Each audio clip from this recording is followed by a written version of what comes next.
খুব তো কইছিলু খুব তো কইছিলু তুই। এখন আমার জীবন নষ্ট করে দিয়ে এখন আর একজনের জীবন নষ্ট করতেছু। হাই রে বেঈমান রে, তুই বেঈমান। তুই মনে করছু যে তোর কিছু হচ্ছে না, তুইও কিন্তু বুঝতেছিস আমার জীবনটা কেমন করে ফাটতেছে। কিন্তু আমার তো তোর ছায় কিন্তু আমার বুকে খুব ফাটতেছে। আমি ঠিক মতন ঘুমাসতে পারি না, ঠিক মতন খাইতে পারি না। আমার খালি বুকে খালি ব্যথা করে, খালি বুকে ব্যথা করে। আমি কিন্তু কারো বুঝতে দেই না, কিন্তু তোর লাগে আমার জীবন তো অর্ধেক শেষ। এখন তুই আর একজনের জীবন নষ্ট করতেছু। বা রে রে, আমি বুঝি না, সবই বুঝি রে। বুঝবো একদিন, ঠিকই বুঝবো।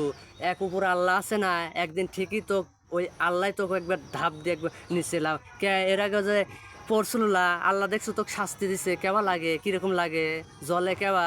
এখন বুঝছ তো, এই এক সব আল্লাহ, সব একবার আল্লাহর দানে সব কিছু হয়। ওদের সব একটাই জিনিস, একজন মনে আঘাত দিয়ে কেউ বাঁচতে পারে না, সয়ে ধ্বংস দেয়, একবারে ধ্বংস হয়ে যায়। এটাই সত্যি কথা, রাইট কথা।